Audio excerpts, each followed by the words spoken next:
अस्सलाम वालेकुम। ये 90s के दौर में इस्तेमाल होने वाला रेडियो है। इसकी आउटपुट वायर्स को जब मैं एक स्पीकर से जोड़ूँगा, तो जब स्पीकर से जोड़ा तो रेडियो की आवाज़ स्पीकर में आ रही है। चलें, अब हम इस आउटपुट को डीसी मोटर के साथ भी जोड़ेंगे, फिर जनरेटर के साथ भी जोड़ेंगे और देखेंगे क्या होता है। तो रेडियो की आउटपुट को मैं डीसी मोटर के साथ जोड़ता हूँ और देखता हूँ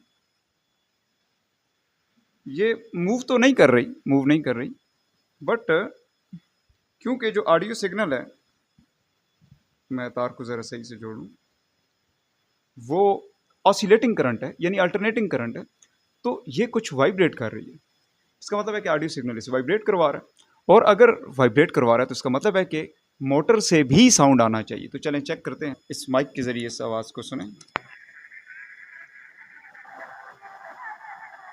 तो देखें, जब हमने स्पीकर की आउटपुट को डीसी मोटर के साथ लगाया तो डीसी मोटर में से भी आवाज़ आना शुरू हो गई।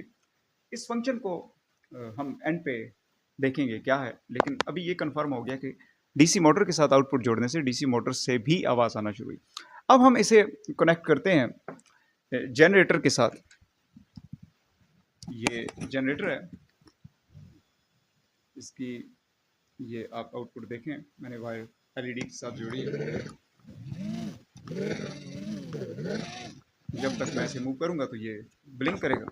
चलें, इस एलईडी बल्ब को मैं रिमूव करता हूं और इसके साथ इसी रेडियो की वायर्स को कनेक्ट करता हूं, तो देखते हैं कि जनरेटर पे इसका क्या अमल होता है। तो जब मैंने रेडियो की वायर्स को इसके साथ जोड़ा तो जनरेटर वाइब्रेट कर रहा है। इसका मतलब है कि यहाँ से भी आवाज़ रेडियो की आनी चाहिए। ये बहुत फेंट है, लेकिन आवाज़ आ रही है। जनरेटर स्पीकर का काम कर रहा है, जनरेटर आवाज़ को भी जनरेट कर रहा है, क्योंकि इसमें भी एक मैग्नेट है और कॉइल है। So you can listen it. ये दो किनारे हैं।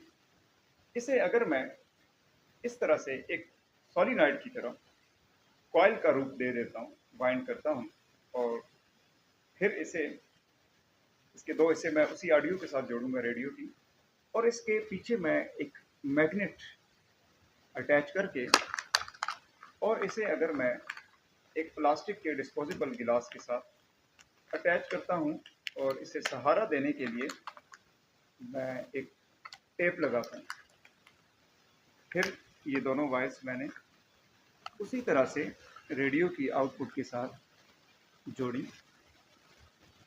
तो अब हम देखेंगे कि what will happen.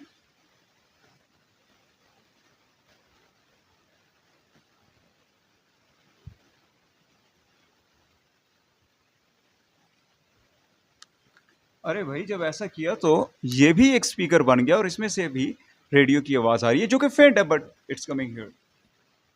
You can listen it.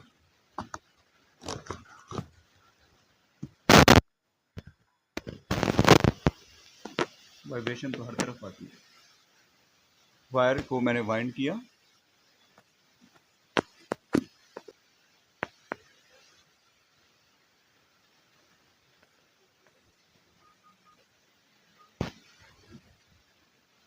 अब हम इस फंक्शन को देखते हैं, इस फेनोमेना को देखते हैं कि ये क्या है। बेसिकली जब हम दो मैग्नेट्स को एक दूसरे के करीब लाते हैं, तो मैग्नेट का एक नॉर्थ पोल है, एक साउथ पोल है। ये अट्रैक्ट भी होते हैं, और अगर सेम पोल सामने आ जाएं तो रिपेल होते हैं। तो जब हम किसी वायर को सॉलिनॉइड की शक्ल देकर उसमें से करंट गुजारते हैं, तो वो भी एक कंप्लीट मैग्नेट का रोल अदा करती है। उसकी एक साइड नॉर्थ बन जाती है और एक साइड साउथ बन जाती है।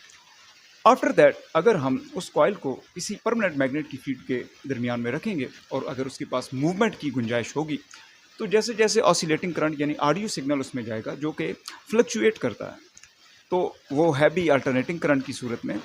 तो जैसे जैसे करंट की वहाँ पे चेंज आएगा, उसकी एम्पलीट्यूड में चेंज आएगा, तो जो कॉइल है उसके अकॉर्डिंग मूव करेगी, बैक एंड फोर्थ मूव करेगी, जिसकी वजह से सराउंडिंग की हवा का जो कंप्रेशन और रेरफेक्शन है वो उसमें प्रोड्यूस होंगे, और वो आगे प्रोपिगेट करेगी। इस तरह से ऑडियो सिग्नल क्रिएट होगा। जिस चीज़ में भी एक मैग्नेट है और एक कॉइल है, वहाँ पे साउंड ज़रूर प्रोड्यूस होगा, क्योंकि उनमें से कोई एक चीज़ लाजमी वाइब्रेट करेगी। तो जो ये स्पीकर है इसमें भी यही कुछ है। मोटर जो डीसी हमने देखी थी, ये भी स्पीकर का काम कर रही है। जनरेटर डीसी जनरेटर है, बट ये भी आवाज़ पैदा कर रहा है सिग्नल मिलने पर। और फिर जहाँ भी मैग्नेट और एक कॉइल है, सॉलिनॉइड है, ये माइक भी है, ये स्पीकर भी है, इट कुड बी ये मोटर। अगर हम उसको एक उस शेप में बना देते हैं कि टॉर्क बने, वहाँ पे जनरेटर की फॉर्म में भी यही होता है कि टॉर्क हम देते हैं उसे। और फिर तो इसका मतलब है यही माइक भी है, यही स्पीकर भी है, यही मोटर भी है, यही जनरेटर भी है। मैग्नेटिक फेनोमेना लॉरेंट्ज फोर्स जो है वो वहाँ पे ज़रूर लगेगी, as per phenomena, as per function. और फिर अगर मैं ये वैसे तो स्पीकर है, आपको दिखा देता हूँ कि ये माइक कैसे बनता है। इनपुट को जो ऑडियो सिग्नल की इनपुट है, इसी स्पीकर को जो मैंने पहले आपको दिखाया, फिर अब मैं इसमें बोल रहा हूँ तो वहाँ स्पीकर से आवाज़ जा रही है। ये देखें,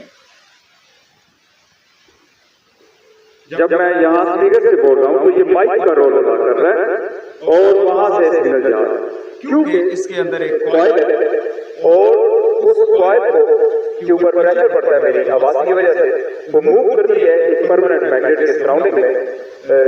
तो फिर उस वजह से उसमें ईएमएफ प्रोड्यूस होता है, मतलब वोल्टेज का सिग्नल मिलता है। फिर उसे इंटरनल सर्किट के जरिए एम्पलीफाई करके स्पीकर के जरिए फिर बड़ा कर दिया जाता है और वो आपको सुनाई देता है। तो यही फेनोमेना जो हमने खुद से एक माइक बनाया था, उसके साथ भी हो सकता है। ये हमने खुद से स्पीकर बनाया था, इसके साथ इसकी वायर्स को हम जोड़ते हैं।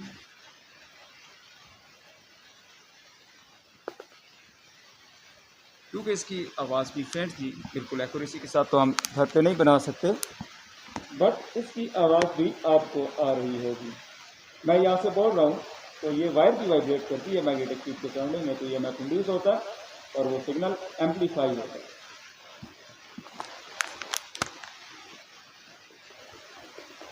ये फेंट आवाज़ है, लेकिन आप चलें डीसी मोटर के साथ भी हम ये एक्सपेरिमेंट करते हैं कि डीसी मोटर को एज ए स्पीकर तो हमने देख लिया यूज़ किया जा सकता है, क्या इसको एज ए माइक भी यूज़ किया जा सकता है। लेट्स सी।